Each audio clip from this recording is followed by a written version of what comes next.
Hi hello friends, ನಮಸ್ಕಾರ ಎಲ್ಲರಿಗೂ. ಎಲ್ಲರೂ ಹೆಂಗದಿರಿ? ಆರಾಮದಿರೇನ? ನಾವು ಆರಾಮದೀವಿ ನೋಡ್ರಿ. ನೀವು ಎಲ್ಲರೂ ಆರಾಮದಿರಿ ಅಂತ ಭಾವಿಸ್ತಾ ಇವತ್ತಿನ ಲಾಗ್ನ ಸ್ಟಾರ್ಟ್ ಮಾಡೋಣ ಬರ್ರಿ. ಇದು ಗುರುವಾರ ಟೈಮ್, ಈಗ 7 ಗಂಟೆ ಆಗೈತೆ ನೋಡ್ರಿ. ಅಂದರೆ 7ಕ್ಕೆ 10 ನಿಮಿಷ ಕಮ್ಮಿ ಇತ್ತು. ಎದ್ದು ಸ್ವಲ್ಪ ಕಸ ಗಿಸ ಹುಡುಗಿಬಿಟ್ಟು ಮುಖ ತಕ್ಕೊಂಡು ಈಗ ಬೇರೆ ಮನೆ ಸ್ವಚ್ಛ ಮಾಡಕ್ಕೆ ಹೊಂಟೀವಿ ನೋಡ್ರಿ. ಅಂದ್ರೆ ಬಾಡಿಗೆ ಹಿಡ್ದೀವಲ್ಲ, ಆ ಮನೆ ಸ್ವಚ್ಛ ಮಾಡಿ ಬರ್ಬೇಕಂತೇಳಿ ನಾನು ಮತ್ತು ನಮ್ಮ ಮನೆಯವರು ಹೊಂಟೀವಿ. ತನೂ ಹೇಳಿದೆ, ನಾಷ್ಟ ಮಾಡಿಕೊಂಡು ನೀವು ತಿಂದ್ರಮ್ಮ, ನಾನು ಮತ್ತು ಪಪ್ಪ ಹೋಗಿ ಸ್ವಚ್ಛ ಮಾಡಿ ಬರ್ತೀವಿ ಅಂಥೇಳಿ ಹೊಂಟೀವಿ ನೋಡ್ರಿ. ಎಲ್ಲ ಸಾಮಾನು ತೊಗೊಂಡು, ಅಂದ್ರೆ ಬಕೀಟು, ಬ್ರಷ್ ನೆಲ ಒರೆಸೋದು ತೊಗೊಂಡ್ಬಿಟ್ಟು ಈ ಮನೆಗೆ ಬಂದ್ವಿ. ಇದೇ ಮನೆ ಹಿಡಿದಿದ್ದು ನೋಡ್ರಿ.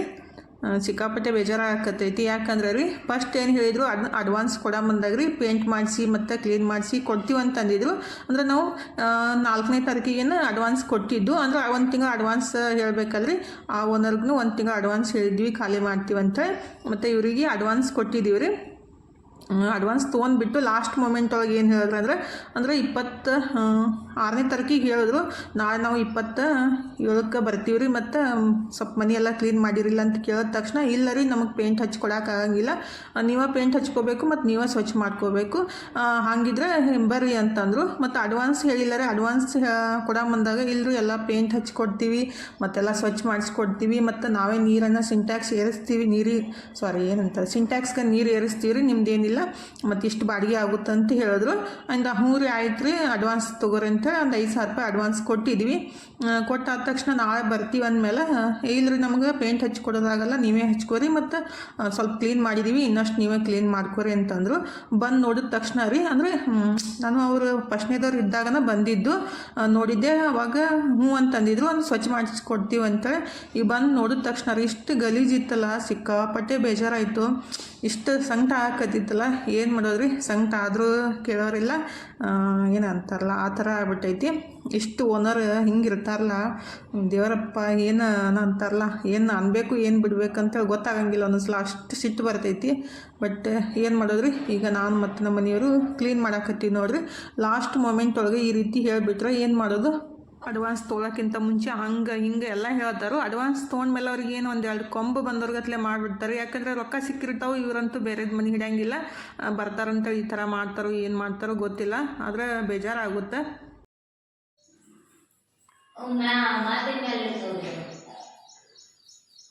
ಹಂಗೆ ಬರ್ತಿದ್ರೆ ಹಂಗೆ ಬರಲಿ, ಇಲ್ಲಾಂದ್ರೆ ಬಣ್ಣ ಹಾಕ್ಬಿಡ್ರಿ, ನೀವು ಹೋಗಿ ಬಣ್ಣ ಮಾಡ್ಕೊಂಡು ಹೋಗುತ್ತೆ. ಹಂಗೆ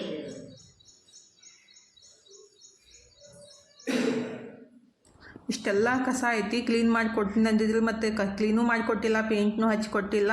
ಇಲ್ಲ ರೀ ನೀವೇ ಪೇಂಟ್ ಹಚ್ಕೋಬೇಕು, ಇಲ್ಲ ರೊಕ್ಕ ಕೊಟ್ಟರೆ ನಾವೇ ಪೇಂಟ್ ಹಚ್ತೀವಿ. ಅಂದರೆ ಏನು ಇವ್ರದ್ದು ಅರ್ಥ ಅಂದ್ರೆ ಮನೆ ಹೋಗಿ ನಾವು ಇವ್ರಿಗೆ ಪೇಂಟ್ ಹಚ್ಚಿ ಕೊಡ್ಬೇಕು ಅನ್ನಂಗೆ ಮಾಡ್ತಾರೆ. ಅಂದ್ರೆ ನೀವು 1 ತಿಂಗಳು ಇರಿ, 2 ತಿಂಗಳು ಇರಿ, ಆದರೆ ನಾವು ಪೇಂಟ್ ಹಚ್ಕೊಡ್ತೀವಿ, ಇಲ್ಲಾಂದ್ರೆ ನೀವು ಪೇಂಟ್ ಹಚ್ಕೊಂಡ್ಬಿಟ್ಟು, ಅಂದರೆ ರೊಕ್ಕ ನಾವು ಕೊಡ್ಬೇಕ್ರಿ, ಅವ್ರು ಪೇಂಟ್ ಹಚ್ತಾರಂತ, ಇಲ್ಲಾಂದ್ರೆ ನಾವು ಪೇಂಟ್ ಹಚ್ಕೋಬೇಕಂತ ಈ ರೀತಿ ಮಾತಾಡ್ತಾರೋ. ಏನು ಮಾಡೋದು, ಸಿಕ್ಕಾಪಟ್ಟೆ ಬೇಸರ ಅನ್ಸಾಕತ್ತಿತ್ತು. ನಮ್ಮ ಮನೆಯವ್ರಿಗೆ ಅಂದೆ, ನೀವು ಸರಿಯಾಗಿ ಮಾತಾಡ್ಬೇಕಿಲ್ರಿ, ಇಲ್ಲ ಲಾಸ್ಟ್ ಮೂಮೆಂಟ್ ಒಳಗೆ ಅಂದ್ರೆ ನಾವು ನಾಳೆ ಬರ್ತೀವಿ ಅಂತ ಹೇಳಿದ ತಕ್ಷಣ ರೀ, ಇಲ್ಲ ಪೇಂಟ್ ಹಚ್ಕೊಡಕ್ಕೆ ಆಗಿಲ್ಲ ರೀ ನಮ್ಗೆ, ಬೇಕಂದ್ರೆ ನೀವೇ ಹಚ್ಕೋರಿ, ಇಲ್ಲಾಂದ್ರೆ ನಾವೇ ಹಚ್ತೀವಿ, ರೊಕ್ಕ ಕೊಡ್ರಿ ಅಂತಾರೆ. ಒಂದು ಸಲ ಪೇಂಟ್ ಹಚ್ಚಾಕ್ರಿ ಮಿನಿಮಮ್ ಅಂದ್ರೆ ಒಂದು 10,000 to 15,000 ರೂಪಾಯಿ ಖರ್ಚಾಗ್ತೈತಿ. ಈ ರೀತಿ ಮಾತಾಡ್ತಾರೆ. ಓನರ್ ಅಂತೂ ಈ ಮನೆಯೊಳಗೆ ಬಂದ ಮೇಲೆ ಇಷ್ಟು ಓನರ್ದು ಕಿರಿಕಿರಿ ಅನ್ನಿಸ್ತಿಲ್ಲ ನನಗೆ. ಒಂದು ದಿವ್ಸಕ್ಕೆ ರೀ ಸಿಕ್ಕಾಪಟ್ಟೆ ಕಿರಿಕಿರಿ ಅನ್ನಿಸ್ತು. ಬಟ್ ಈಗೇನು ಮಾಡೋದು, ಹೇಳಿವಲ್ಲಿ ಮತ್ತು ಬಿಡ್ತೀವಿ ಅಂತೇಳಿ ಕರೆಕ್ಟ್ ಟೈಮ್ಗೆ ಬಿಡಬೇಕಲ್ರಿ. ಅಂದ್ರೆ 1ನೇ ತಾರೀಕಿನ ಒಳಗಡೆ ಬಿಡ್ತೀವಿ ಅಂತ ಹೇಳಿದ್ವಿ, ಮತ್ತು ಇವ್ರಿಗೇನು ಹೇಳಿದ್ವಿ 1ನೇ ತಾರೀಕಿನ ಒಳಗಡೆ ಬರ್ತೀವಿ ರೀ ಅಂತೇಳಿ. ಇಲ್ಲರಿ 1ನೇ ತಾರೀಕಿನ ಒಳಗಡೆ ನಾವು ಪೇಂಟ್ ಹಚ್ಚಿ ಕ್ಲೀನ್ ಮಾಡಿಸಿ ಇಟ್ಟಿರ್ತೀವಿ ಅಂತಂದಿದ್ರು. ಬಟ್ ಯಾವ ಕೆಲಸನೂ ಮಾಡಿಲ್ಲ ರೀ. ಲಾಸ್ಟ್ ಮೂಮೆಂಟ್ಗೆ ಈ ರೀತಿ ಅಂದ್ಬಿಟ್ರು. ಅಂದ್ರೆ ನಿಮ್ಗೆ ಇಷ್ಟ ಇದ್ರೆ ಹಿಡೀರಿ, ಒಲ್ಲಾದ್ರೆ ಬಿಡ್ರಿ ಅಂತ ಅಂತಾರು. ಲಾಸ್ಟ್ ಮೂಮೆಂಟ್ ಒಳಗೆ ಈ ರೀತಿ ಹೇಳಿಬಿಟ್ರೆ ಏನು ಮಾಡೋದ್ರಿ. ಫೈನಲಿ ಎಲ್ಲ ಕ್ಲೀನ್ ಮಾಡಾಕತ್ತೀವಿ ನೋಡಿರಿ. ಇಷ್ಟು ಕಸ ಇತ್ತು, ಎಲ್ಲ ಹುಡುಗಿಬಿಟ್ಟು ಸೋಪ್ ಹಾಕಿ, ಅಂದರೆ ಸಾವನ್ ಪುಡಿ ಹಾಕಿ ಎಲ್ಲ ತಿಕ್ಕಿ ಸ್ವಚ್ಛ ಮಾಡಿಬಿಟ್ಟು ಫೈನಲಿ ಈಗ ಮನೆಗೆ ಹೊಂಟೀವಿ ನೋಡಿರಿ. ಟೈಮ್ ಬೆಳಗ್ಗೆ 7 ಗಂಟೆಗೆ ಬಂದವರು, ಈಗ 11 ಗಂಟೆ ಆಗಿ ಹೋಗೈತ್ರಿ. ಫುಲ್ ಸುಸ್ತು ಹಾಕತ್ತಿತ್ತು. ಏನು ಬೆಳಗ್ಗೆ 1 ಗ್ಲಾಸ್ ಬಿಸಿನೀರು ಕುಡಿದು ಬಂದಿದ್ದು ಅಷ್ಟೇ. ಒಳಗೆ ಹೊರಗೆ ಎಲ್ಲ ಕ್ಲೀನ್ ಮಾಡಿಬಿಟ್ಟು ಈಗ ಹೊಂಟೀವಿ. ಸಿಕ್ಕಾಪಟ್ಟೆ ಸುಸ್ತು ಹಾಕತ್ತಿತ್ತು ಮತ್ತು ಸಾಕಾಗಿಬಿಟ್ಟಿತ್ತು. ಈಗ ಫೈನಲಿ ಮನೆಗೆ ಬಂದು ಮತ್ತು ಅರ್ಬಿ ಇದ್ದು ರೀ, ಅರ್ಬಿ ಎಲ್ಲ ತೊಳೆದು ಹಾಕಿ ಜಳಕ ಮಾಡಿ ಅಡುಗೆ ಮಾಡೋಕ್ಕೆ ಸ್ಟಾರ್ಟ್ ಮಾಡಿದ್ದೀನಿ ನೋಡಿರಿ. ಫುಲ್ ಸುಸ್ತಾಗೋದು ಮತ್ತು ಚಕ್ರ ಬರಾಕತ್ತಿತ್ತು. ನಾಷ್ಟಾನೂ ಮಾಡಿದ್ದಿಲ್ಲ ರೀ. ಈಗ ಫಸ್ಟಿಗೆ ಏನೈತಲ್ಲ ಚಹಾ ಮಾಡ್ಕೊಂಡು ಕುಡಿದ್ಬಿಟ್ಟು ಅಡುಗೆ ಕೆಲಸನ ಮಾಡಬೇಕ್ರಿ. ಅಂದರೆ ಒಂದು 2-3 ಗಂಟೆ ತನಕ ಅಡುಗೆ ಎಲ್ಲ ಮುಗಿಸ್ಬಿಟ್ಟು ಮತ್ತು 3 ಗಂಟೆ ಮೇಲೆ ಎಲ್ಲ ಕಡೆ ಸಾಮಾನು ಒಯ್ಬೇಕಂತ ರೀ. ನಾಳೆ ಶುಕ್ರವಾರ ಐತಿ, ನಾಳೆ ಮನೆ ದೇವ್ರಿಗೆ ಜಾತ್ರೆಗೆ ಹೋಗೋದೈತಲ್ಲ, ಮತ್ತು ನೈವೇದ್ಯ ಅದು ಮಾಡ್ಕೋದೈತಿ. ನಾಳೆ ಅಂತೂ ಶಿಫ್ಟ್ ಮಾಡೋಕ್ಕಾಗಂಗಿಲ್ಲ ರೀ. ಅದಕ್ಕೆ ಈಗ ಎಲ್ಲ ಸಾಮಾನು ಅಂದರೆ ಇವತ್ತನೇ ಎಲ್ಲ ಸಾಮಾನು ಶಿಫ್ಟ್ ಮಾಡ್ಬೇಕಂತೇಳಿ ಫುಲ್ ಸುಸ್ತು ಹಾಕತ್ತಿತ್ತು, ಅದು ಬರಾಕತ್ತಿತ್ತು. ಬಟ್ ಏನು ಮಾಡೋದು, ಹತ್ರಂತೂ ಏನು ನಡೆಯಂಗಿಲ್ಲ ರೀ, ಏನು ಯೂಸ್ ಇಲ್ಲ ಅದು. ಮತ್ತೆಲ್ಲ ಗಟ್ಟಿ ಜೀವ ಮಾಡಿ ಸಹಿಸ್ಕೊಂಡು ಕೆಲಸ ಸ್ಟಾರ್ಟ್ ಮಾಡಿದ್ದು. ಜಳಕ ಮಾಡಿ ಬಂದು ಈಗ ಫಸ್ಟಿಗೆ ಚಾಗಿ ಮಾಡ್ಕೊಂಡು ಕುಡಿದ್ಬಿಟ್ಟು ಆಮೇಲೆ ಹೀರೆಕಾಯಿ ಪಲ್ಯ, ಸಬ್ಬಸ್ಗೆ ಪಲ್ಯ ಮಾಡ್ಬೇಕಂತ ಹೇಳಿ ರೊಟ್ಟಿ ಮಾಡಬೇಕು. ಅಂದರೆ ಈಗ ಎಲ್ಲ ಅಡುಗೆ ಮಾಡ್ಕೊಂಡ್ಬಿಟ್ರೆ ಸಂಜೆಗೆ ಹೋಗಿ ಅಡುಗೆ ಮಾಡೋದು ಹತ್ತಂಗಿಲ್ಲ ರೀ. ನಾಳೆ ಬೆಳಗ್ಗೆನೇ ಪೂಜೆ ಗೀಜೆ ಮಾಡಿ ಅಡುಗೆ ಮಾಡೋಕ್ಕೆ ಸ್ಟಾರ್ಟ್ ಮಾಡ್ಬೇಕಂತೇಳಿ ನಾಳೆ ಎಲ್ಲ ಶಿಫ್ಟ್ ಮಾಡಿ ಅಡುಗೆ ಮಾಡೋದು ಆಗಂಗಿಲ್ಲಲ್ರಿ. ಅದಕ್ಕಂತ ಈ ರೀತಿ ಮಾಡಿದ್ದು. ಅಂದರೆ ಫಸ್ಟಿಗೆ ಕ್ಲೀನ್ ಮಾಡಿ ಬಂದುಬಿಟ್ಟು ಈಗೆಲ್ಲ ಅಡುಗೆ ಮಾಡಿಕೊಂಡು ಸಾಮಾನು ಶಿಫ್ಟ್ ಮಾಡ್ಬೇಕ್ರಿ. ಹಸಿವಾಗಿತ್ತ ಬುಂದೆ ಉಂಡೆ ಇತ್ತಲ್ಲ, ಹೀಗಾಗಿ ಬುಂದೆ ಉಂಡೆ ತಿಂದ್ಬಿಟ್ಟು ಚಾಕ್ನು ಇಟ್ಟಿದ್ದಿದ್ರಿ. ಇವತ್ತು ಗುರುವಾರ ಉಪವಾಸ ಮಾಡ್ಬೇಕಂತೇಳಿ, ಅಂದರೆ ಗುರುವಾರ ಉಪವಾಸ ಐತಿ. ಹೀಗಾಗಿ ಈಗ ಚಹಾ ಮಾಡ್ಕೊಂಡು ಕುಡಿದ್ರಾಯ್ತಂತ ಚಾಕ್ ಇಟ್ಟಿದ್ದೀನಿ. ಮತ್ತು ಹೀರೆಕಾಯಿ ಪಲ್ಯ ಮಾಡ್ಕೊತೀನಿ, ಅಡ್ಗಾಯಿ ಮಾಡ್ಕೊತೀನಿ ರೀ. ಸ್ವಲ್ಪ ಜಾಸ್ತಿ ಕ್ವಾಂಟಿಟಿ ಒಳಗೆ ಮಾಡ್ಕೊಂಡ್ಬಿಟ್ಟೆ ಅಂದರೆ ಮಧ್ಯಾಹ್ನ ಮತ್ತು ಸಂಜೆಗೂ ಆಗುತ್ತಂತ ಹೇಳಿ ಈಗ ಹೀರೆಕಾಯಿ ಕಟ್ ಮಾಡ್ಕೊಳಕತ್ತಿದ್ದೀನಿ ರೀ. ಈ ಕಡೆ ಚಾಕ್ ಇಟ್ಟಿದ್ದೀನಿ ಮತ್ತು ಈ ಕಡೆ ಅನ್ನಕ್ಕೆ ಇಟ್ಟಿದ್ದೀನಿ ರೀ. ಅನ್ನ ಮತ್ತು ಹೀರೆಕಾಯಿ ಪಲ್ಯ ಸ್ವಲ್ಪ ಅಳಸ್ಗತ್ಲೆ ಮಾಡ್ತೀನಲ್ರಿ, ಅನ್ನಕ್ಕೂ ಆಗುತ್ತೆ ಮತ್ತು ರೊಟ್ಟಿಗೂ ಆಗುತ್ತೆ. ಗೋಧಿ ಹಿಟ್ಟೊಂದು ಮುಗ್ದೈತ್ರಿ, ಗೋಧಿ ತಂದು ಬೀಸ್ಕೊಂಡು ಬರಬೇಕು. ಅದು ಯಾವಾಗ ಆಗುತ್ತೋ ಗೊತ್ತಿಲ್ಲ ಕೆಲಸ. ಅಂಗಡಿನ ಹಿಟ್ಟು ತಂದುಬಿಟ್ರೆ ಅದು ನಂಗೆ ಇಷ್ಟ ಆಗಂಗಿಲ್ಲ ರೀ. ಆದರೆ ಅನಿವಾರ್ಯಕ್ಕೆ ಒಂದೊಂದು ಸಲ ತರ್ತೀವಿ. ಅಂದರೆ ಗೋಧಿ ತಂದು ಬೀಸ್ಕೊಂಡು ಬರೋಕೆ ಆಗ್ಲಿಕ್ಕಂದ್ರೆ ಗೋಧಿ ಹಿಟ್ಟು ತಂದುಬಿಟ್ಟನೆ ಮಾಡಬೇಕಾಗುತ್ತೆ. ಈಗ ಇವತ್ತು ರೊಟ್ಟಿ ಅಷ್ಟು ಮಾಡಿಬಿಟ್ರಾಯ್ತು. ಮತ್ತು ಅಲ್ಲಿ ಹೋಗಿ ಎಲ್ಲ ಸೆಟ್ಟಾಗಿ ರೊಟ್ಟಿ ಮಾಡೋ ತನಕ ಸ್ವಲ್ಪ ಒಂದು 4-5 ದಿವಸನೇ ಟೈಮ್ ತೊಗೋತೈತ್ರಿ. ಯಾಕಂದ್ರೆ ರೊಟ್ಟಿ ಮಾಡೋದು ಸ್ವಲ್ಪ ಕೆಲಸ ಜಾಸ್ತಿನೇ ಆಗುತ್ತೆ. ಏನಾದರೂ ಉಪ್ಪಿಟ್ಟು ಅವಲಕ್ಕಿ ಮಾಡಿಬಿಟ್ರೆ ಪಟ್ಟಂತೆ ಆಗುತ್ತೆ ರೀ. ರೊಟ್ಟಿ ಮಾಡೋದು ಸ್ವಲ್ಪ ಜಾಗ ಸ್ವಲ್ಪ ದೊಡ್ಡದಾಗಿದ್ರೇ ರೊಟ್ಟಿ ಮಾಡೋಕೆ ಮನಸ್ಸು ಬರ್ತೈತ್ರಿ. ಅಲ್ಲಂತೂ ಗ್ಯಾಸ್ ಕಟ್ಟಿ ಸಾಣದೈತಿ. ಬಟ್ ಅಲ್ಲಿ ಹೋಗಿ ಹೆಂಗೆ ಅಡ್ಜಸ್ಟ್ ಆಗ್ತೀನೋ ಗೊತ್ತಿಲ್ಲ. ಆದರೆ ಸ್ವಲ್ಪ ಟೈಮ್ ತೊಗೋತೈತ್ರಿ. ಇಲ್ಲಿ ಸ್ವಲ್ಪ ದೊಡ್ಡ ಮನೆ ಐತಿ, ಅದು ಸ್ವಲ್ಪ ಸಣ್ಣ ಮನೆ ಐತಿ ಅಲ್ರಿ. ಹೀಗಾಗಿ ದೊಡ್ಡ ಮನೆಯಿಂದ ಸಣ್ಣ ಮನೆಗೆ ಹೋಗಿ ಅಡ್ಜಸ್ಟ್ ಆಗೋದು ಸ್ವಲ್ಪ ಕಷ್ಟನೇ. ಅಂದರೆ ಸಣ್ಣ ಮನೆಯಿಂದ ದೊಡ್ಡ ಮನೆಗೆ ಅಡ್ಜಸ್ಟ್ ಆಗೋದು ಈಜಿ ರೀ. ಆದರೆ ದೊಡ್ಡ ಮನೆಯೊಳಗೆ ಇದ್ಬಿಟ್ಟು ಸಣ್ಣ ಮನೆಯೊಳಗೆ ಹೋಗಿ ಅಡ್ಜಸ್ಟ್ ಆಗ್ಬೇಕಂದ್ರೆ ಸ್ವಲ್ಪ ಸಾಮಾನೆಲ್ಲ ಸೆಟ್ ಮಾಡ್ಬೇಕಂದ್ರೆ ಸ್ವಲ್ಪ ಕಷ್ಟನೇ. ನೋಡೋಣ ಅಲ್ಲಿ ಹೋದ್ಮೇಲೆ ಏನೇನು ಆಗುತ್ತೋ, ಹೆಂಗೆ ಆಗುತ್ತೋ, ದೇವ್ರ ಇಚ್ಛೆ, ಹೋಗೋದಷ್ಟೇ ರೀ. ಈಗ ಹೀರೆಕಾಯಿ ಎಲ್ಲ ಈ ರೀತಿ ಅಡುಗಾಯಿ ಮಾಡ್ಕೊಳಕ್ಕೆ ಕಟ್ ಮಾಡಿ ಇಟ್ಟಿದ್ದೀನಿ ರೀ. ಈ ಕಡೆ ಚಾನು ರೆಡಿ ಆಗೈತಿ. ಫಸ್ಟಿಗೆ ಚಹಾ ಕುಡಿದ್ಬಿಟ್ಟೇ ಪಲ್ಯ ಮಾಡ್ಕೊತೀನಿ ರೀ. 2 ಪಲ್ಯ ಮಾಡಿ ರೊಟ್ಟಿ ಮಾಡ್ಕೊತೀನಿ. ಮತ್ತು ಶೇಂಗಾನು ಹುರಿದು ಇಟ್ಟಿದ್ದೀನಿ ರೀ. ಶೇಂಗಾ ಪುಡಿ ಹಾಕಿ ಸ್ವಲ್ಪ ಅಳಸಾಗಿ ಮಾಡ್ಕೋಬೇಕಂತೇಳಿ. ಮತ್ತು ಸಬ್ಬಸ್ಗೆ ಸೊಪ್ಪು, ಬೆಳ್ಳುಳ್ಳಿ ಮತ್ತು ಹಸಿಮೆಣ್ಸಿನ್ಕಾಯಿ ಹಾಕಿ ಸ್ವಲ್ಪ ಶೇಂಗಾ ಪುಡಿನೇ ಹಾಕಿ ಮಾಡ್ಕೊಂಡ್ಬಿಡ್ತೀನಿ ರೀ. ಮಸ್ತ್ ಆಗುತ್ತೆ. ಸಬ್ಬಸ್ಗೆ ಪಲ್ಯ ಸ್ವಲ್ಪ ಸಣ್ಣ ಕಟ್ ಮಾಡ್ಕೊಂಡ್ಬಿಟ್ಟು ಮಾಡ್ರೆ ಚಲೋ ಆಗ್ತೈತಲ್ಲ ರೊಟ್ಟಿ ಸಂಗಟ್ ಅಂಥೇಳಿ ಮಾಡಕತ್ತಿದ್ದು. ಆ್ಯಕ್ಚುಲಿ ನಾನು ಇದಕ್ಕೆ ಅಂದರೆ ಸಬ್ಬಸ್ಗೆ ಸೊಪ್ಪು ಹಾಕಿಬಿಟ್ಟು ಬ್ಯಾಳೆನ ಕಡಿಮೆ ಮಾಡ್ಬೇಕಂತೇಳಿ ತಂದಿದ್ರಿ ಸಬ್ಬಸ್ಗೆ ಸೊಪ್ಪು. ಅದಕ್ಕೆ ಸ್ವಲ್ಪ ಟೈಮ್ ಜಾಸ್ತಿ ಹಿಡಿತೈತಿ. ಅಂದರೆ ಬ್ಯಾಳೆ ಕುದಿಸ್ಕೊಂಡ್ಬಿಟ್ಟು ಹಿಟ್ಟೆಲ್ಲ ಕಲಿಸ್ಕೊಂಡು ಕುದಿಸ್ಕೊಂಡು ಒಗ್ಗರಣೆ ಹಾಕೋದು ಭಾಳ ಟೈಮ್ ಹಿಡಿತೈತ್ರಿ. ಅದಕ್ಕೆ ರೊಟ್ಟಿ ಸಂಗಟ ಆಗುತ್ತಂತೇಳಿ ಸಬ್ಬಸ್ಗೆ ಪಲ್ಯ ಮಾಡ್ಕೊಳಕತ್ತಿದ್ದು. ಬ್ಯಾಳೆನ ಕಡಿಮೆ ಭಾಳ ಇಷ್ಟ ಆಗ್ತೈತ್ರಿ. ಅಂದರೆ ಸಬ್ಬಸ್ಗೆ ಸೊಪ್ಪು ಹಾಕಿ ಮಾಡಿಬಿಟ್ರೆ ನಂಗೆ ಭಾಳ ಅಂದ್ರೆ ಭಾಳ ಇಷ್ಟ. ಅದು ಚಹಾ ಸೋಸಾಕತ್ತೀನಿ ರೀ. ಅದಕ್ಕೆ ಬೆಲ್ಲನೇ ಹಾಕಿಲ್ಲ. ತಲೆ ಒಳಗೆ ಏನೋ ಒಡಂಗೆ ಇಲ್ಲ ರೀ, ಬೇರೆದು ಏನೋ ವಿಚಾರ ಬರ್ತಾ ಇರ್ತಾವೆ. ಮತ್ತು ಬೆಲ್ಲ ಹಾಕಿಬಿಟ್ಟು ಕುದಿಸ್ಕೊಂಡು ಚಹಾ ಕುಡಿಬೇಕು ನೋಡ್ರಿ. ಫುಲ್ ಚಕ್ರ ಬರಾಕತ್ತಿತ್ತು ನನಗೆ. ಯಾಕಂದರೆ ಟೈಮ್ 1 ಗಂಟೆ ಬಂದಿತ್ತು ರೀ. ಬೆಳಗ್ಗೆಯಿಂದ ಏನೂ ತಿಂದಿತ್ತಿಲ್ಲಲ್ಲ, ಹೀಗಾಗಿ. ಮತ್ತು ಕೆಲಸ ಜಾಸ್ತಿ ಇದ್ಬಿಟ್ರೆ ತೀರಾ ಸುಸ್ತಾಗುತ್ತೆ ರೀ. ಕೆಲಸ ಏನು ಇದ್ದಿತ್ತಿಲ್ಲ ಅಂದರೆ ಆರಾಮಾಗಿ ಕುಂತ್ರೆ ಏನು ಅನ್ಸಂಗಿಲ್ಲ.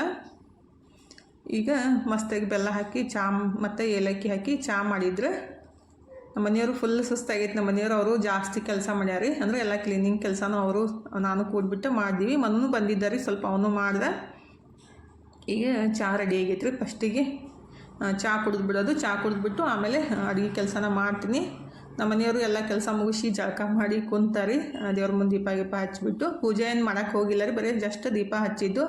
ನಾಳೆ ಶುಕ್ರವಾರ ಐತಲ್ಲ, ನಾಳೆ ಅಲ್ಲಿ ಹೋಗಿ ಇವತ್ತು ರಾತ್ರಿ ಹೋಗಿ ದೇವರ ತಿಕ್ಕಿ ಇಟ್ಬಿಟ್ಟು ನಾಳೆ ಪೂಜೆ ಮಾಡೋಕ್ಕೆ ಬರ್ತೈತಿ. ಈಗ ಹೀರೆಕಾಯಿ ಪಲ್ಯನೂ ರೆಡಿ ಮಾಡ್ಕೊಂಡಿದ್ದೀನಿ ರೀ. ಮತ್ತು ಸಬ್ಬಸ್ಗೆ ಪಲ್ಯನೂ ಮಾಡ್ಕೊಂಡಿದ್ದೀನಿ. ಮತ್ತು ಹಸಿ ಮೆಣ್ಸಿನ್ಕಾಯಿ ಹುರ್ಕೋಬೇಕಂತ ರೀ. ರೊಟ್ಟಿ ಸಂಗಟ ಮಸ್ತ್ ಆಗ್ತೈತಲ್ಲ. ಇವು ಮೆಣ್ಸಿನ್ಕಾಯಿ ಖಾರ ಇಲ್ಲ ರೀ, ಭಾಳ ಸಪ್ಪಗಿದ್ದು ಮತ್ತು ಎಳೆವಿದ್ದು. ಅದಕ್ಕೆ ಸ್ವಲ್ಪ ಎಣ್ಣೆ ಹಾಕಿ ಹುರ್ಕೊಂಡ್ಬಿಟ್ಟು ಉಪ್ಪು ಜೀರಿಗೆ ಪುಡಿ ಹಾಕಿ ರೊಟ್ಟಿ ಸಂಗಟ ಮಸ್ತ್ ಆಗ್ತೈತಿ. ಅದಕ್ಕಂತ ಹುರಾಕತ್ತಿದ್ದು. ಈಗ ಮೆಣಸಿನ್ಕಾಯಿ ಹುರ್ಯಾಕ ತೆವಿ ಒಳಗೆ ಹಾಕಿಬಿಟ್ಟು ಹಿಟ್ಟನ್ನು ಕಲಿಸ್ಕೊಳಕತ್ತಿದ್ದೀನಿ ರೀ. ಅಂದರೆ ಜಿಗಿಟ್ ಹಾಕಿಬಿಟ್ಟು ಕಲಿಸ್ಕೊಂಡ್ಬಿಟ್ರೆ ಸ್ವಲ್ಪ ತೆಳ್ಳಗೆ ಆಗ್ತಾವೆ ರೀ. ಜಿಗಿಟ್ ಹಾಕಿ ರೊಟ್ಟಿ ಮಾಡಿಬಿಟ್ರೆ ಅಂದರೆ ಸ್ವಲ್ಪ ತಣ್ಣಗಾಗ್ಬಿಟ್ರೂ ತೆಳ್ಳಗೆ ರೊಟ್ಟಿ ಮಾಡಿದ್ರೆ ನಡೀತಾವೆ ರೀ. ಅಂದರೆ ಒಂದು 2 ದಿವಸ ಇಟ್ಟರೂ ನಡೀತಾವೆ. ನಮ್ಮ ಕಡೆ ಅಂತೂ ಈ ರೀತಿ ರೊಟ್ಟಿ ಮಾಡಿಡೋದು ಜಾಸ್ತಿ ರೀ. ನಾನೇ ಸ್ವಲ್ಪ ಜಾಸ್ತಿ ಮಾಡಿ ಇಡಂಗಿಲ್ಲ. ಅಂದರೆ ನಮ್ಮ ಕಡೆ ಎಲ್ಲ ಅಂದ್ರೆ ನಮ್ಮ ಉತ್ತರ ಕರ್ನಾಟಕ ಸೈಡೆಲ್ಲ ಸ್ವಲ್ಪ ಜೋಳದ ರೊಟ್ಟಿ ಆಯಿತು, ಸಜ್ಜಿ ರೊಟ್ಟಿ ಆಯಿತು ಯಾವಾಗಲೂ ಸ್ಟಾಕ್ ಇಡ್ತಾರೆ. ಬಟ್ ನನಗೆ ಮಾಡೋಕ್ಕಾಗಂಗಿಲ್ಲ ಅಂತೇಳಿ ನಾನು ಜಾಸ್ತಿ ಮಾಡೋಕ್ಕೆ ಹೋಗಂಗಿಲ್ಲ.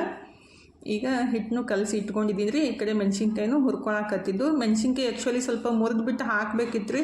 ಬಟ್ ಮುರಿದು ಹಾಕಿತ್ತಿಲ್ಲ, ಫುಲ್ ಸಿಡಾಕತ್ತಿದ್ದು. ಅಂದರೆ ಅವು ಟಬ್ ಅಂತ ಸಿಡಿತಾವಲ್ರಿ, ಮೋತಿಗೇ ಸಿಡಿದು ಬಿಡ್ತಾವೆ. ಅದ್ರ ಬೀಜ ರೀ ಕಟ್ ಮಾಡಿ ಹಾಕಿಬಿಟ್ರೆ ಅದು ಸ್ವಲ್ಪ ಮುರ್ಕೊಂಡ್ಬಿಟ್ಟು ಹಾಕಿಬಿಟ್ರೆ ಸಿಡಂಗಿಲ್ಲ. ಮುರಿಯಾಕೆ ಒಲ್ಲ ಅನಿಸ್ಬಿಟ್ಟು ಹಾಗೆ ಹಾಕಿಬಿಟ್ಟಿದ್ದೆ, ಫುಲ್ ಸಿಡಾಕತ್ತಿದ್ದು. ಪ್ಲೇಟ್ ಮುಚ್ಚಿ ಹುರ್ಕೊಂಡು ಅದಕ್ಕೆ ಸ್ವಲ್ಪ ಉಪ್ಪು ಮತ್ತು ಜೀರಿಗೆ ಪುಡಿ ಹಾಕಿಬಿಟ್ಟು ಇಟ್ಕೊಂಡಿದ್ದೀನಿ ನೋಡಿರಿ ಮಸ್ತಾಗೆ. ಎಳಿವದಾವಲ್ಲ, ಖಾರ ಇಲ್ಲ, ಭಾಳ ಸಪ್ಪಗದಾವ್ರಿ ಮೆಣಸಿನ್ಕಾಯಿ. ಈಗ ರೊಟ್ಟಿನೂ ಮಾಡಾಕತ್ತೀನಿ ನೋಡ್ರಿ. ತೆಳ್ಳಗಾಗಿ ಸ್ವಲ್ಪ ಜಾಸ್ತಿ ರೊಟ್ಟಿ ಮಾಡ್ಕೊಂಡೆ ಅಂದ್ರೆ ಮಧ್ಯಾಹ್ನ ಮತ್ತು ಸಂಜೆಗೂ ಆಗ್ತಾವಲ್ರಿ. ಮತ್ತು ಅಲ್ಲಿ ಹೋಗಿ ರೊಟ್ಟಿ ಅಥವಾ ಅಡುಗೆ ಮಾಡೋ ಟೆನ್ಷನ್ನೇ ಇರೋಂಗಿಲ್ಲ ನಾಳೆ ಬೆಳಗ್ಗೆ ತನಕ. ಅದಕ್ಕಂತ ಈ ರೀತಿ ಮಾಡಾಕತ್ತಿದ್ದು. ಅಡುಗೆ ಸ್ವಲ್ಪ ಜಾಸ್ತಿನೇ ಮಾಡ್ಕೊಂಡಿದ್ದು. ಸಬ್ಸಿ ಪಲ್ಯ ಮತ್ತು ಹೀರೆಕಾಯಿ ಪಲ್ಯನೂ ಸ್ವಲ್ಪ ಜಾಸ್ತಿನೇ ಮಾಡ್ಕೊಂಡಿದ್ದು. ಒಗ್ಗರಣೆ ಅದೆಲ್ಲ ಹಾಕಿಬಿಟ್ಟು ಸ್ವಲ್ಪ ಅಲಸಾಗಿ ಮಾಡ್ಕೋಬೇಕಂತ ಹೇಳಿ ಶೇಂಗಾ ಪುಡಿ ಸ್ವಲ್ಪ ಹಾಕ್ಬೇಕನ್ನೋಟಿಗೆ ಜಾಸ್ತಿ ಬಿದ್ದುಬಿಟ್ಟು ಮತ್ತಷ್ಟು ನೀರು ಹಾಕಿ ಕುದಿಸ್ಕೊಂಡ್ರೆ ಭಾಳ ಗಟ್ಟಿ ಆಗ್ಬಿಡ್ತಂದ್ರೆ ಅನ್ನಕ್ಕೆ ಆಗಂಗಿಲ್ಲದ್ರಿ. ಅದಕ್ಕಂತೇಳಿ ಮತ್ತೊಂದು ಸ್ವಲ್ಪ ನೀರು ಹಾಕಿ ಕುದಿಸ್ಕೊಂಡು ಪಲ್ಯ ಮಾಡ್ಕೊಂಡಿದ್ದು ಮಸ್ತಾಗಿತ್ತು. ಭಾಳ ಸುಸ್ತು ಹಾಕತ್ತಿತ್ತು ರೀ. ಕೈ ಅಂತೂ ಸಿಕ್ಕಾಪಟ್ಟೆ ನೋಸಾಕತ್ತಿತ್ತು. ಯಾಕಂದ್ರೆ ಅಲ್ಲಿ ಗ್ಯಾಸ್ ಕಟ್ಟಿ ಏನೈತಲ್ರಿ ಫುಲ್ ಟೈಲ್ಸ್ ಎಲ್ಲ ಜಿಡ್ಡಾಗಿತ್ತು. ಅದಕ್ಕೆಲ್ಲ ಸೋಪು ಮತ್ತು ಸ್ಕ್ರಬ್ ಹಚ್ಚಿ ತಿಕ್ಕಿ ತೊಳೆಟಿಗೆ ಸಾಕಾಗ್ಬಿಡ್ತು. ಅಂದ್ರೆ ಕೈ ನೋವು ಜಾಸ್ತಿ ಬಂದಿತ್ತು ರೀ. ಹಿಂಗಾಗಿ ಈಗ ರೊಟ್ಟಿ ಮಾಡೋಕ್ಕೂ ಕೈ ನೋವು ಬರಾಕತ್ತಿತ್ತು. ಮತ್ತು ಬಿಟ್ಟರೆ ಮತ್ತೆ ಯಾರು ಮಾಡೋರ್ದ ರೀ. ಅದಕ್ಕೆ ಈಗೆಲ್ಲ ಮಾಡ್ಕೊಂಡ್ಬಿಟ್ರಾಯ್ತು. ಮತ್ತು ಸಂಜಿಕೆ ನಿವಾಂತ ಆಗುತ್ತೆ. ಅಂದರೆ ಒಂದು ಟೈಮ್ಗೆ ಎಲ್ಲ ಮತ್ತು ಸಂಜಿಗೂ ಆಗಷ್ಟು ಮಾಡಿಬಿಟ್ರಾಯ್ತು ಅಂತೇಳಿ. ಮತ್ತು ನಮ್ಮ ಮಂದಿಗೆ ಬರೀ ಅನ್ನ ಅಷ್ಟ ಮಾಡಿಟ್ರೆ ನಡೆಯಂಗಿಲ್ಲ ರೀ. ರೊಟ್ಟಿ ಇದ್ರೇ ಹೊಟ್ಟೆ ತುಂಬತೈತಿ. ಹೀಗಾಗಿ ರೊಟ್ಟಿ ಅಷ್ಟು ಮಾಡ್ಕೊಂಡ್ರಾಯ್ತು. ಮತ್ತು ಇವು ತಣ್ಣಗಾಗ್ಬಿಟ್ರೂ ತಿನ್ನಕ್ಕೆ ಬರ್ತಾವಲ್ರಿ ರೊಟ್ಟಿ ಮತ್ತು ಪಲ್ಯ ಅಂಥೇಳಿ ಮೊಸರು ಹಿಂಡಿ ಏನಾರ ಹಾಕ್ಕೊಂಡಂತ ಮಾಡ್ಕೊಂಡಿದ್ದು.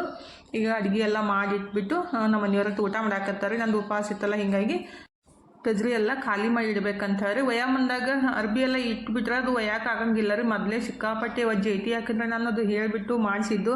ಇವಾಗ ಅನ್ಸಾಕತ್ತೈತಿ ಯಾಕಪ್ಪ ಅಷ್ಟು ಅದೇನಂತಾರೆ ವಜ್ಜೆ ಇದ್ದಿದ್ದು ಮಾಡಿಸಿದೆ ಅಂತೇಳಿ. ಮುಂದಾಗ ಭಾಳ ಕಷ್ಟ ಆಗ್ತೈತ್ರಿ. ಅಂದ್ರೆ 4-5 ಜನ ಬೇಕು ಒಯ್ಯಾಕ್ರಿ, ಅಷ್ಟು ವಜ್ಜೆ ಐತಿ ಅದು. ಮತ್ತು ಅರ್ಬಿ ಇಟ್ಬಿಟ್ರೆ ಇನ್ನಷ್ಟು ವಜ್ಜೆ ಆಗುತ್ತಲ್ಲ. ಅದಕ್ಕಂತೇಳಿ ನಾನು ಯಾವಾಗಲೂ ಇದೇ ರೀತಿ ಖಾಲಿ ಎಲ್ಲ ಮಾಡಿಬಿಟ್ಟನ ಒಯ್ಯೋದ್ರಿ. ಅಂದರೆ ಅರ್ಬಿ ಎಲ್ಲ ಬೇರೆ ಬ್ಯಾಗ್ ಅಥವಾ ಚೀಲ ಒಳಗೆಲ್ಲ ಹಾಕಿ ಇಟ್ಬಿಟ್ಟು ಅದನ್ನ ಖಾಲಿ ಮಾಡಿ ಇಡ್ತೀನಿ ರೀ. ಒಯ್ಯಾಕೆ ಈಜಿ ಆಗುತ್ತೆ ಮತ್ತು ಹಗುರಾಗುತ್ತೆ ಅಂಥೇಳಿ ಈ ರೀತಿ ಎಲ್ಲ ಸೀರೆಗಳೆಲ್ಲ ಎತ್ತಿಡಾಕತ್ತಿದ್ದು. ನಾನಂತೂ ಸೀರೆ ಈಗ 4-5 ವರ್ಷ ಆಯಿತು ಒಂದು ಸೀರೆನೂ ತೊಗೊಂಡೇ ಇಲ್ಲ ರೀ. ನಾನು ಮದುವೆ ಆದಮೇಲೆ ಒಂದು 5-6 ಸೀರೆ ಅಷ್ಟೇ ತೊಗೊಂಡಿರ್ಬೇಕು ರೀ. ಅಂದರೆ ನಾನು ಮಾರ್ಕೆಟ್ಗೆ ಹೋಗಿ ಅಂದರೆ ಅಂಗಡಿಗೆ ಹೋಗಿ ಸೀರೆ ತೊಗೊಂಡಿದ್ದು ಎಲ್ಲ ಮದುವೆ ಒಳಗೆ ಮತ್ತು ಗೆಸ್ಟ್ ಮಾಡಿದ್ದು ನಮ್ಮ ಮಮ್ಮಿ ಮಾಡಿದ್ದು ಅಷ್ಟೇ ರೀ ಸೀರೆ ನನ್ನ ಕಡೆ ಇರೋದು. ಜಾಸ್ತಿ ಏನಿಲ್ಲ, ಸ್ವಲ್ಪ ಅದಾವು. ಒಂದು ಬ್ಯಾಗ್ ಹಾಕವು ಅಷ್ಟೇ. ಬ್ಯಾಗ್ ಒಳಗೆ ಹಾಕಿ ಇಟ್ಬಿಡ್ತೀನಿ ರೀ.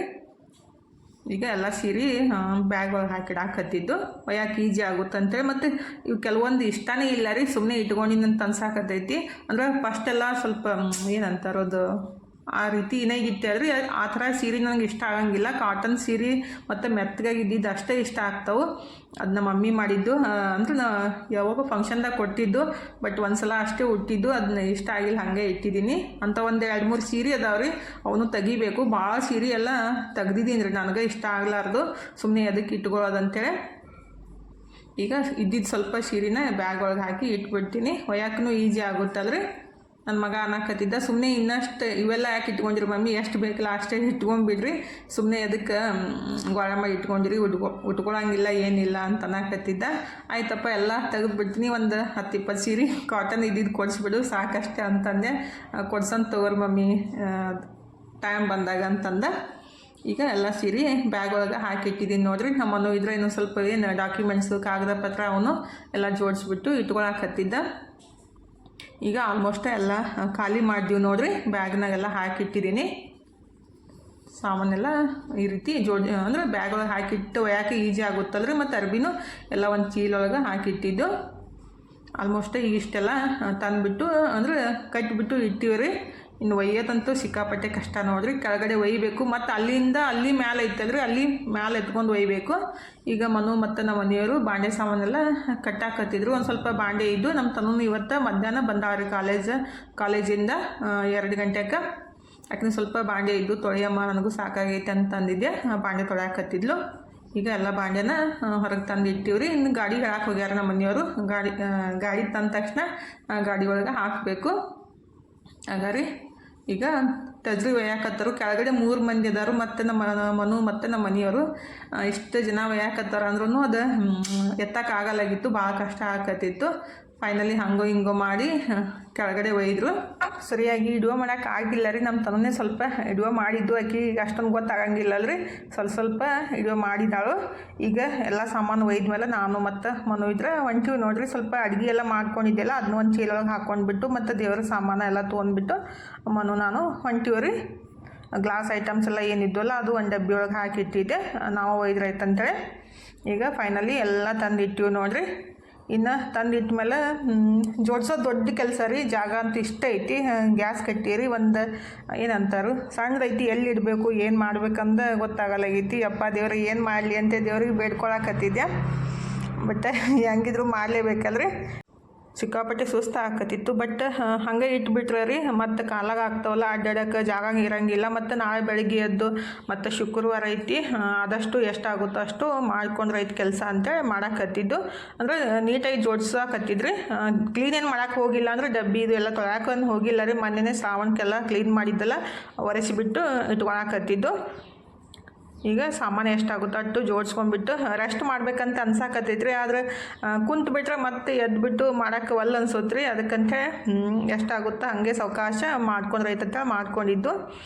ಹಾಗಾರಿ ಒಂದು ದೊಡ್ಡ ಅನಾಹುತದಿಂದ ಪಾರಾದಂಗೆ ಆಗ್ಬಿಟ್ಟೈತೆ ಲೈಫ್ ಒಳಗೆ. ಯಾಕಂದ್ರೆ ಒಂದು ಕಷ್ಟ ಆಗೈತಪ್ಪ ಅಂತಂದ್ರೆ ಇನ್ನೊಂದು ಕಷ್ಟ ದೇವ್ರು ಕೊಡ್ತಾನಂತ ಆ ಥರ ಆಗ್ಬಿಟ್ಟೈತೆ ನಮ್ಮ ಜೀವನದೊಳಗೆ. ಒಂದಾದ್ಮೇಲೆ ಒಂದು ಕಷ್ಟ ಬರ್ತಾನೆ ಅದಾವು.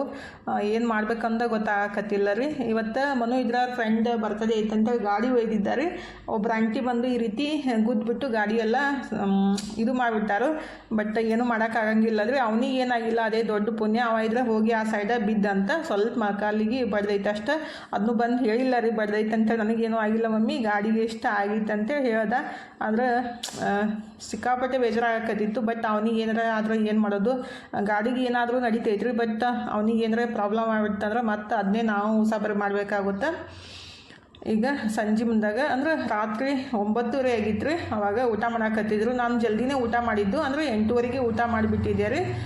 ಮನು ಮತ್ತು ನಮ್ಮ ಮನೆಯವರು ಊಟ ಮಾಡಾಕತ್ತಾರು. ನಂದು ಉಪವಾಸ ಇತ್ತಲ್ರಿ, 8:30ಗೆ ಹೊಶು ಆಗಿತ್ತು. ನಾನು ಊಟ ಮಾಡಿದ್ದೆ.